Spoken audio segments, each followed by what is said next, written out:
नमस्कार, खमा गणी, जय श्री कृष्णा। आज हम बातचीत करेंगे राहु और केतु के गोचर में परिवर्तन के ऊपर।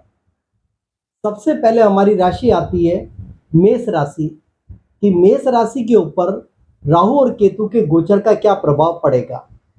वैसे तो प्रिय मेष राशि वालों, अगर देखा जाए तो आपको शनि की 7.5 29 मार्च से प्रारंभ हो गई। 7.5 ने आपके जीवन के अंदर काफी उथल पुथल मचा दी, जीवन के अंदर काफी निराशा भर दी, मानसिक रूप से परेशान कर दिया। ऐसी परिस्थिति में आपका समय तो क्रिटिकल चल रहा है इस समय। लेकिन 14 मार्च को जिस समय गुरु ने राशि परिवर्तन किया तो गुरु मिथुन राशि के अंदर आ गए और गुरु के मिथुन राशि में आने से 7.5 के दुष्प्रभाव कुछ कम होने लगे। यानी कह सकते हैं कि गुरु ने 7.5 के ऊपर एक मरहम लगाने का काम किया, क्योंकि गुरु का ये गोचर आपके लिए बहुत बढ़िया है। आपकी कुंडली के तीसरे भाव में गुरु मिथुन राशि के अंदर आए हैं, तो इससे आपको फायदा मिला।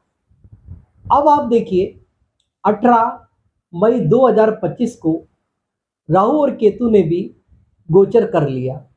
यहाँ पर अगर हम देखें तो राहु जो है वो कुंभ राशि में आ गए और केतु जो है वो सिंह राशि में आ गए। कुंभ जो है वो राहु की एक अच्छी राशि है, क्योंकि वो शनि की राशि में आए हैं। कुछ विद्वान ज्योतिषियों ने ऐसा भी कहा है कि कुंभ राहु की राशि कहलाती है। एनीवे, फिर भी इतना तो जरूर है कि राहु जो होता है शनि के समान ही फल देते हैं। तो इस कारण से अगर हम देखें तो शनि की राशि में आना इनका आपके लिए बहुत ही बढ़िया है, और केतु का सिंह राशि में। अब हम बातचीत करेंगे राहु के बारे में कुछ। राहु देखा जाए तो हीरो से जीरो और जीरो से हीरो बनाने वाला प्लेनेट है। आपके जीवन के अंदर जब कभी भी राहु का प्लेसमेंट अच्छा है और इसकी दशा आपकी कुंडली में आ गई तो कभी भी आपको ऊंचाइयों तक पहुंचा सकता है। राहु के अंदर बहुत जबरदस्त कलाकारी पाई जाती है। राहु एक छाया ग्रह है, केतु भी छाया ग्रह है। दोनों को शैडो प्लेनेट के नाम से जाना जाता है। लेकिन ये जो छाया ग्रह है, इसमें से अगर मैं राहु के बारे में देखूं तो राहु राजनीति सिखाता है, कूटनीति सिखाता है, चालाकी सिखाता है, झूठ बोलना सिखाता है, बेईमानी सिखाता है। ये सभी राहु के लक्षण हैं। क्योंकि जितने भी राजनेता अगर आप देखोगे पूरे वर्ल्ड के अंदर, वही लोग राजनेता बनते हैं जिनका राहु पावरफुल होता है। क्योंकि राहु राजनेताओं में इस प्रकार की क्वालिटीज को डेवलप करता है, तभी तो वो राजनेता बन गए। हर आदमी राजनीति में नहीं जा पाता, और जाते तो सभी लोग कामयाब नहीं हो पाते। क्योंकि इसके लिए राहु नाम के प्लेनेट को देखना बहुत जरूरी है। उसकी पोजीशन क्या है, वो कौन सी राशि में कौन से ग्रहों से उसने संबंध स्थापित किए हैं, इन सभी को देखने के बाद ही हम लोग बता सकते हैं कि राहु आपको राजनीति में किन ऊंचाइयों तक लेकर के जाएगा। अब देखिए राहु के बारे में, हमारा जितना भी इंटरनेट है, सोशल मीडिया है, यूट्यूब है, व्हाट्सएप है, इंस्टाग्राम है, ट्विटर है और बिजली के समान, इन सब को रिप्रेजेंट करता है राहु। अगर आपकी कुंडली के अंदर राहु की पोजीशन अच्छी है तो इन सभी चीजों से आपको लाभ प्राप्त होगा। इसीलिए कई बार आप लोगों ने देखा होगा कुछ लोग रातों रात पॉपुलर हो जाते हैं मल्टीमीडिया के ऊपर। उसके पीछे कारण यही होता है कि उनका राहु बड़ा मजबूत है और राहु ने एकदम से उनको बुलंदियां प्रदान कर दी। इसी प्रकार अगर हम देखें तो ये समय कलयुग का चल रहा है, और कलयुग में सबसे ज्यादा प्रभावशाली प्लेनेट होते हैं राहु और केतु।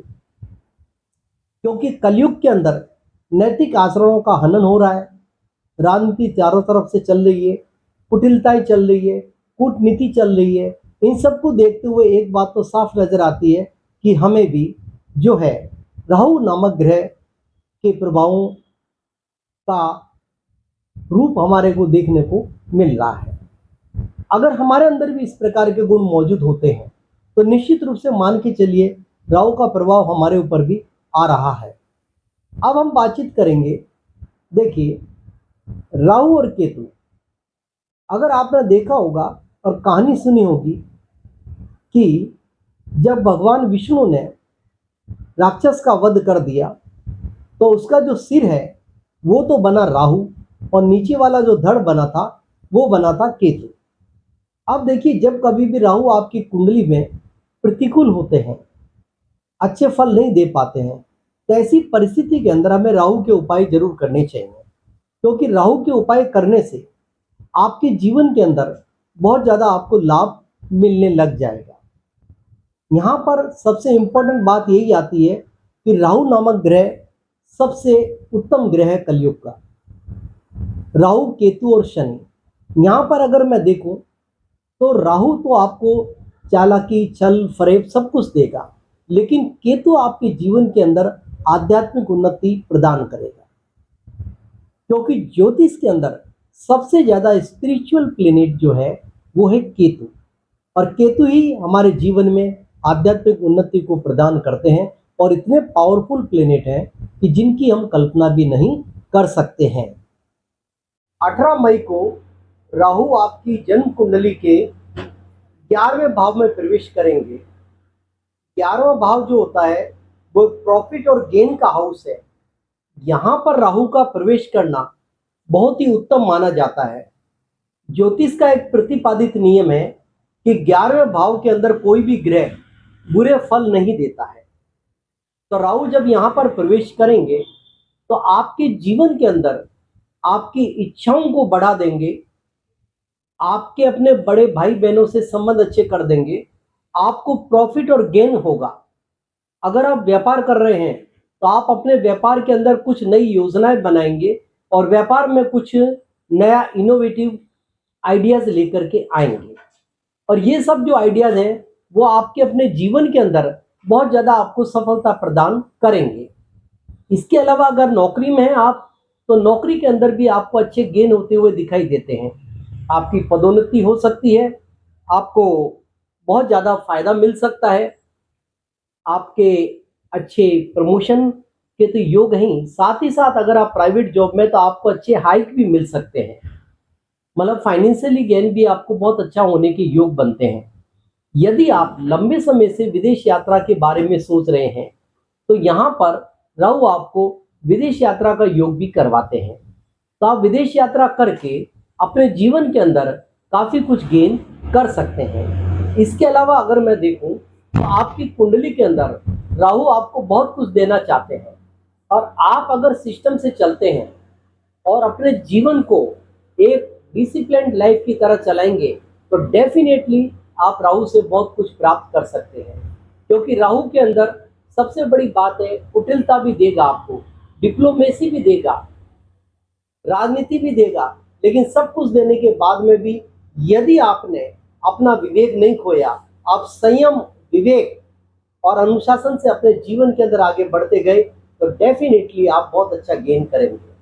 लेकिन यहाँ पर राहु कभी कभी आपको किडनी की और यूरिन की समस्या दे सकते हैं। लेकिन यहाँ पर एक इम्पोर्टेंट चीज ध्यान रखने वाली है कि यहाँ पर राहु बैठ करके आपके थोड़े जीवन साथी की हेल्थ को प्रभावित करेंगे, तो वो आपको ध्यान रखना है। अब देखिए राहु अगर 11th में तो केतु पंचम में होंगे। पंचम में जब भी केतु होते हैं तो केतु यहाँ पर बैठ करके आपको आध्यात्मिक उन्नति तो देंगे, लेकिन केतु यहाँ पर थोड़ा सा, अगर आप विद्यार्थी हैं तो आपकी स्टडी के अंदर डिस्ट्रैक्शन आएगा, पढ़ाई से थोड़ा दूर भगाएंगे, लेकिन डरने की आवश्यकता नहीं है। मैंने अभी आपको पहले ही कहा था, अगर आप डिसिप्लिन लाइफ जिएंगे तो केतु भी आपको अच्छे फल देने लग जाएंगे।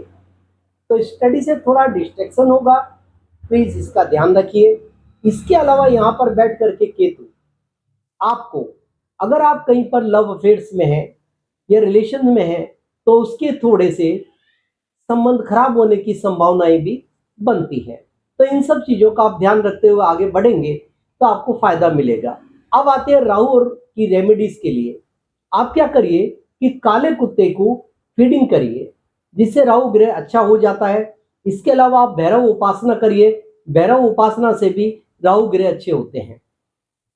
अंत में मेरा आपसे विनम्र निवेदन, मेरे चैनल को सब्सक्राइब करिए, शेयर करिए और अपने अच्छे कमेंट्स दीजिए, और मेरे व्हाट्सएप नंबर पर आप संपर्क करके अपना एक प्रश्न पूछ सकते हैं। ये सुविधा मैंने आप सभी व्यूवर्स को दे रखी है।